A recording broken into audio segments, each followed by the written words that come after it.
बिस्मिल्लाहिर्रहमानिर्रहीम। अस्सलाम वालेकुम। पाकिस्तानी न्यूज़ चैनल से आपको खुशामदीद कहती हूँ। गुज़श्ता दिनों कराची में एक दिल दहला देने वाला वाक़या जो है वो मंजर-ए-आम पर आया है, जिसमें एक शख्स ने अपनी बीवी और 3 बेटियों को ज़िबाह करके कत्ल कर दिया। कत्ल कैसे, कब और क्यों किया गया? आखिर ऐसा क्या हुआ कि पढ़ा लिखा शख्स इतना घिनौना जुर्म कर बैठा? बीवी बच्चों से बेपनाह मोहब्बत करने वाला आखिर कैसे इस नहज तक पहुँच गया? ये सब कुछ आपको जानने को मिलेगा इस वीडियो में, सो वीडियो पूरी देखिएगा।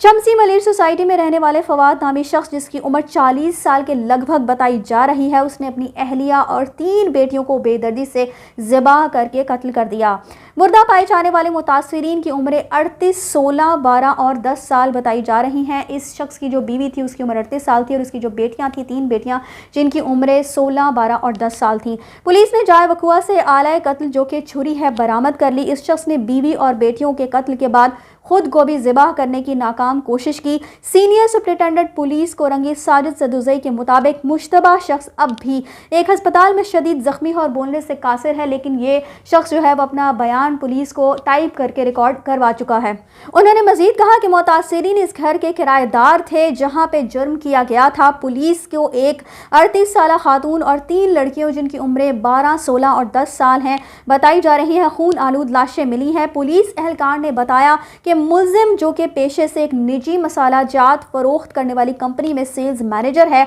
उसने अपनी बीवी और बेटियों को कत्ल करने के बाद खुदकुशी करने की कोशिश की। एसएसपी कोरंगी ने कहा कि कत्ल के बाद घर को अंदर से ताला लगा हुआ था। क्राइम सीन यूनिट शवाहिद इकट्ठे करने के लिए जाए वकुआ पर जा पहुंचा। तफ्तीशकार पड़ोसियों और आसपास के दीगर रिहायशियों के बयान भी रिकॉर्ड कर रहे हैं। एसएसपी कोरंगी के मुताबिक वाकया खानदान का अंदरूनी मामला है। उन्होंने दावा किया कि मुल्जिम ने पहले अपनी बेटियों और बाद में बीवी को कत्ल किया। पुलिस का कहना था कि फवाद की फैमिली पहली मंजिल पर रहती थी और उनका भाई जो था वो इमारत की दूसरी मंजिल पर रहता था, यानी ऊपर जो थी वो इस शख्स की फैमिली रहती थी और नीचे जो था वो इसका भाई मुकीम था। और कत्ल से पहले मुल्जिम अपने एक भाई को वीडियो कॉल पर इतला देता है। इसका भाई जो था वो मुल्क से बाहर रहता था और इसने ये कत्ल करने से पहले अपने उस भाई को वीडियो कॉल की और वीडियो कॉल पर ये इतला दी कि मैं जो हूँ वो इस जुर्म जो है उसका इर्तिकाब करने जा रहा हूँ। और आपको बताती चलूँ कि इस कत्ल के पीछे जो है वो क्या वजूहात बताई जा रही हैं। इस कत्ल के पीछे ये कहा जा रहा है कि दोपहर का वक्त था और ये शख्स जो है वो ऑफिस से वापस घर आता है और अपनी वालिदा साहिबा, जो कि इसके भाई के साथ इसकी वालिदा भी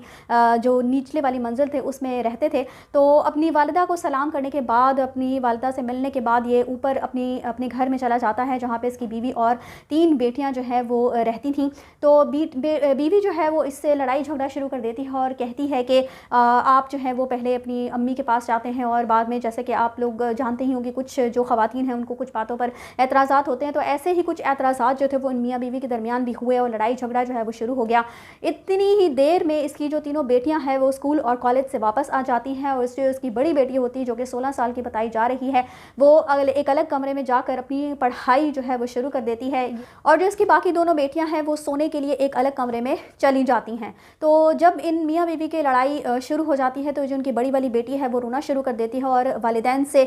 इस बात की शिकायत करती है कि आप दोनों के झगड़े से हम बच्चों का बहुत ज़्यादा नुकसान होता है और हम बहुत ज़्यादा परेशान होते हैं। तो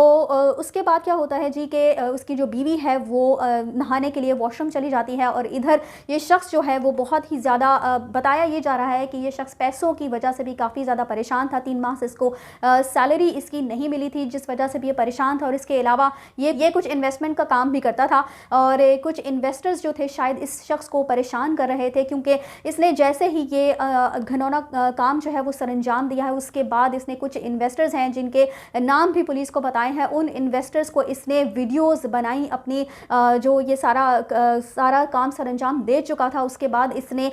वो खून आलूद लाशों की और जो हर तरफ खून ही खून बिखरा हुआ था उस सब कुछ की उसकी वीडियो बनाई और उसके बाद अपने उन इन्वेस्टर्स को उनको सेंड की और उनको ये बताया कि अब मैं भी खुदकुशी करने लगा हूँ। तो इसलिए ये शख्स जो था वो काफ़ी परेशान था इन मामलात की वजह से और फिर बीवी के लड़ाई झगड़े से मज़ीद ये शख्स जो है वो तैश में आ गया और फिर उसने ऐसा ही किया कि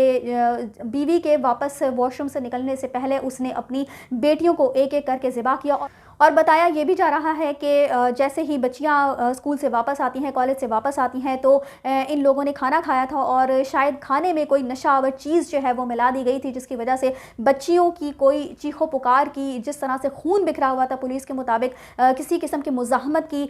جو ہے وہ محسوس نہیں ہوتی کہ بچیوں نے کسی قسم کی مزاحمت کی ہوگی، لیکن اس کی بیوی کی چیخ کی آواز جو ہے وہ نچلی منزل پر رہنے والی اس کی ماں اور اس کی جو بھابھی بتائی جا رہی ہیں انہوں نے سنی تھی، اور اس چیخو پکار کو سن کر ہی وہ اوپر کی طرف دوڑتی ہیں، لیکن چونکہ اندر سے جو ہے وہ تالا لگایا گیا تھا تو اندر سے کمرہ نہیں کھلتا، اندر سے دروازہ نہیں کھولا جاتا، اندر سے جب دروازہ نہیں کھولا جاتا تو پھر مزید دھکم پیل کی جاتی ہے دروازے کے ساتھ، اور جب دروازہ جو ہے وہ ٹوٹ جاتا ہے، یہ توڑ کر دروازہ اندر جاتے ہیں تو دیکھتے ہیں کہ ہر طرف خون ہی خون بکھرا ہوتا ہے اور یہ شخص بھی زخمی حالت میں پایا جاتا ہے۔ تو بتایا یہی جا رہا ہے کہ جیسے ہی اس کی بیوی واش روم سے باہر آتی ہے تو وہ دیکھ کر چیخ مارتی ہے، اور اس کے بعد وہ جب شخص اپنی بیوی کو قتل کرنے لگتا ہے تو اس کی اہلیہ جو ہے وہ بہت چیخ و پکار کرتی ہے، اس کی چیخ کی آواز نیچے بھی سنائی دی گئی، جس کی وجہ سے یہ جو اس کے بھائی ہے اور اس کے جو والدہ ہیں یہ سب لوگ اوپر پہنچتے ہیں، اور والدہ نے بھی پولیس کو یہی بیان دیا ہے کہ میرا بیٹا جو ہے وہ 3 ماہ سے سخت پریشان تھا کیونکہ اس کو سیلری نہیں دی گئی تھی۔ تو آپ صرف یہ دیکھیے کہ یہ واقعات آئے دن بہت زیادہ ہونا شروع ہو چکے ہیں، صرف اس وجہ سے کیونکہ جس طریقے سے جس انداز سے مہنگائی بڑھتی چلی جا رہی ہے، اور ایک عام انسان کے لیے اس مہنگائی کے دور میں اپنا گزر بسر کرنا کس قدر زیادہ مشکل ہو چکا ہے، اور پھر قرض کے بوجھ یا کوئی انویسٹمنٹ اس طرح کی اگر آپ کر لیتے ہیں تو پھر مزید جو ہے وہ حالات مشکل کی طرف چلے جاتے ہیں۔ لیکن پھر بھی اس تمام واقعے سے ہمیں یہی سبق ملتا ہے کہ انسان کو اپنے غصے پر بہت زیادہ قابو رکھنے کی ضرورت ہے۔ یہ ہمارے مذہب میں بھی یہی کہا گیا ہے کہ اگر آپ کو غصہ آتا ہے تو آپ پانی پی لیں، اگر کھڑے ہیں تو بیٹھ جائیں، بیٹھے ہیں تو کھڑے ہو جائیں، وضو کر لیں تاکہ شیطان جو ہے وہ آپ پر مزید حاوی نہ ہو سکے۔ لیکن اس واقعے میں ہم نے دیکھا کہ ایسا نہیں ہو پایا، اور اس شخص نے اپنی اہلیہ سمیت 3 بیٹیوں کو بھی قتل کیا اور خود کی بھی جان لینے کی کوشش کی، لیکن وہ اس کوشش میں ناکام ہو گیا، لیکن اپنی بیوی بچوں کو ہمیشہ کے لیے کھو دیا۔ اسی کے ساتھ مجھے دیجیے اجازت، چینل کو سبسکرائب کرنا مت بھولیے گا اگلی اپڈیٹس تک کے لیے۔ اللہ حافظ۔